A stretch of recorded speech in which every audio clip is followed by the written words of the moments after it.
Welcome to Unruly 3, father of 3 unruly kids. I'm not really. So my daughter wanted a longboard. I don't know anything about skating, but I decided to try to make one. So here we go. We're going to be cutting this walnut to size, and she just wanted to go with walnut and this maple. And the maple, actually that's really nice looking maple, really straight, good grain for this. And then after I just kind of quickly cut some of these to length so that they were getting close to be the right size. So then just like doing a cutting board basically, I just kind of laid them all down and then I'm going to glue the ends and clamp them down and see how they go. I know absolutely nothing about skateboarding.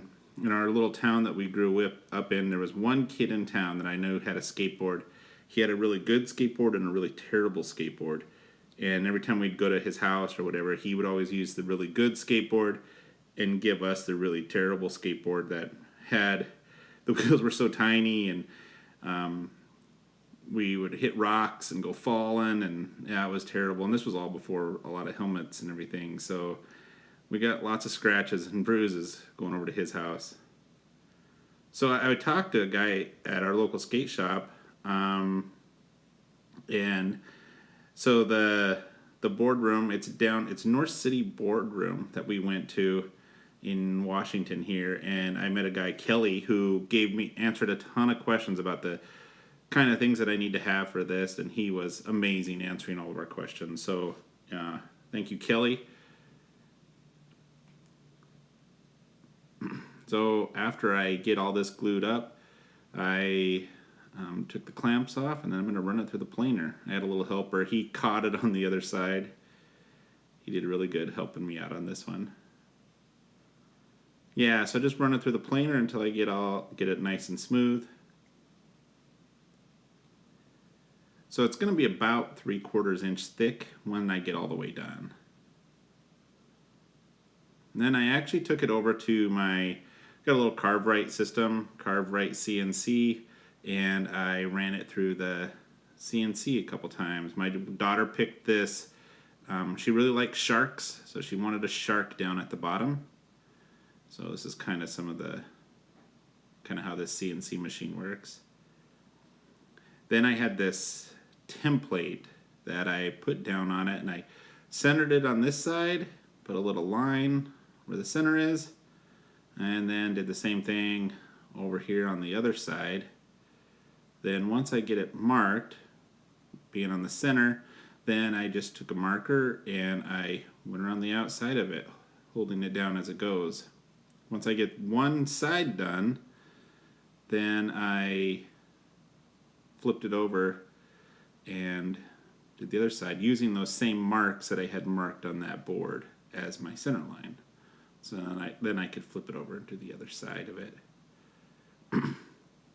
It probably wasn't super perfect, but it ended up being pretty decent. So it ends up being about 39 inches totally long. And after that, I just took it over to the bandsaw and I cut close to the line. You can see that shark on there. It turned out really good.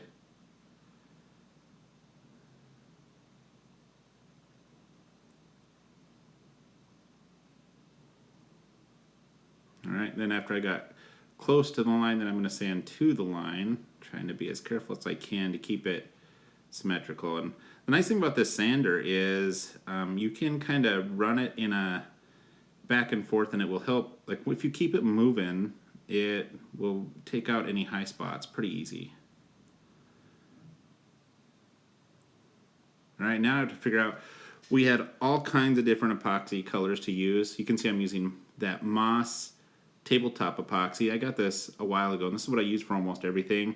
I have never used anything different, and this always seems to work really well for me, so I haven't changed. But all the colors we could have picked, my daughter thought, well, I just want black is what she decided on. So we mixed up some cool black, and you got to really make sure to get down to the edges, get the sides. One time I didn't mix enough, and it kind of stayed a little sticky and actually decolored.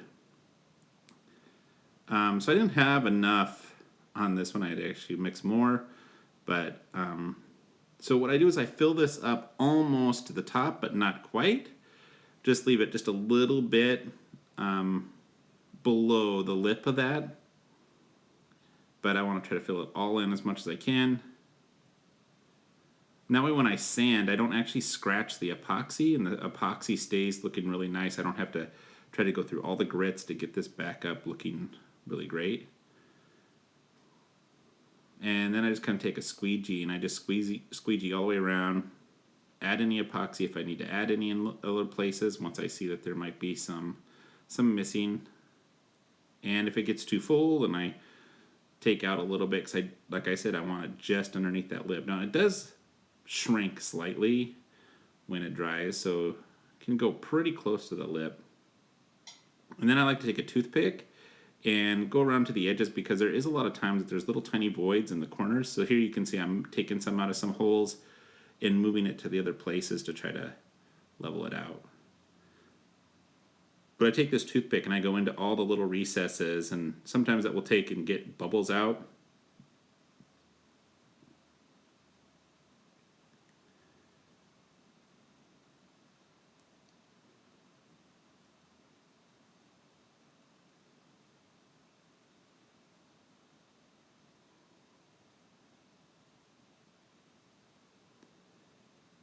And then once you kind of get all that, you let it sit for just a bit, and then I'm going to go over it with an open flame, a little tiny torch that I use for this, and that pops all the bubbles.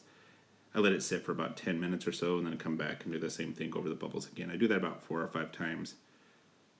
And then when you sand, you don't sand the epoxy, it just sands away the other stuff in the wood, leaving the epoxy to look like it's nice and clear. I don't have to go through the grits and try to sand that epoxy back because it can be tough getting that to look really good. Then I take it over to a router. I think I used a 1/2-inch bit on the bottom, and I want to say I used a 1/4-inch bit then on the top, try to give it a little bit different profile. Now here I sanded it all the way up to 220. And it was super smooth. Turned out really good so far. I had just little indents there where the trucks were going to go. And then flip it over to the other side. Then I come back and I'm just going to take a spray bottle, spray it all down. And this is going to pop the grain, bring the grain back up. And that way when I sand it again, it's going to stay nice and good. So then I sand it back up to, I want to say I went all the way to 320 on this. Maybe, I think 320. Then I'm using a Deft spray lacquer here. Boy, that grain looks just beautiful. The two together. Walnut and Maple always have a good combination. We had lots of wood to pick. This is what I'm using, the Deft Clear Finish Gloss. I put about 4 coats. What's really cool is you don't have to sand in between these coats.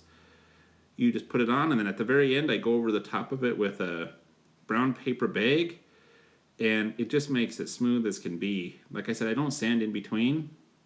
I just keep it building up, 4 coats on each side, and the edges get then 8 coats because you're doubling up so that end grain can kind of suck in all that. And I heard somewhere on the Dusty Life that they said use $100 bills. I'm married, so obviously I don't have $100 bills, so I just use a $1 bill, but it really makes it nice and smooth when you put when you rub it with this brown paper bag or the $1 bill. Alright, so I got my box and my package. I ordered this off of Amazon. My daughter has never skateboarded before, so she has a friend who wants to teach her, so this is what we got. Those are trucks back there, the wheels, and all the hardware came with it. And so I just kind of set everything out to make sure I had all the pieces. Yeah, so they had 0 directions. So I saw lots of videos online on how to put these together, so that was pretty good. Wasn't too difficult. So I did take the skateboard down to the local skate shop, and Kelly put on the grip tape on the top. He left a cool racing stripe, he called it, on the top. There it is. You can see it adds probably 5 horsepower if this was a normal engine. Alright, so here's how they tell you to put on the wheels. You put on a speed washer, this is called, first, then a bearing. There was no in or out on these bearings, and then the thing called a spacer, and then another bearing. And then you put the wheel on, but you put it in with the wheel facing the wrong way. And you push it in till the first one locks into place, like that. Then take it off, turn it around, and now it's going to go all the way down and lock onto the other bearing. And then you put the speed washer on and the bolt. I already did the other one in the back, so we're about ready to go.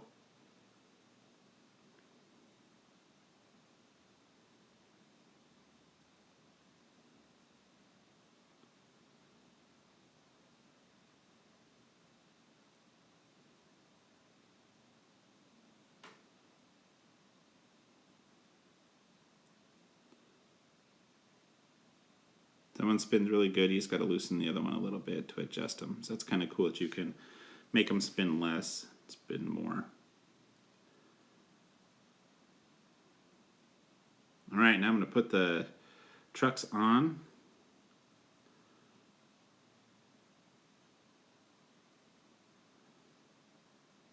So this is a spacer. I bought some other spacers too, and I was thinking I was going to try to make it a little bit thicker, but I don't think she's going to be doing too much turning really super sharp corners or anything like that. So this is going to be good enough for her to learn on.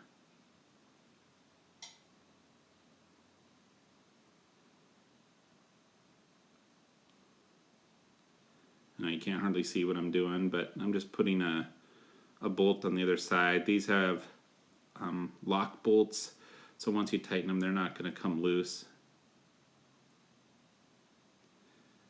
So the best way that I found to do these ones is to use the screwdriver on the outside. Try to hold it and then tighten the other side. That way you don't strip out these screws.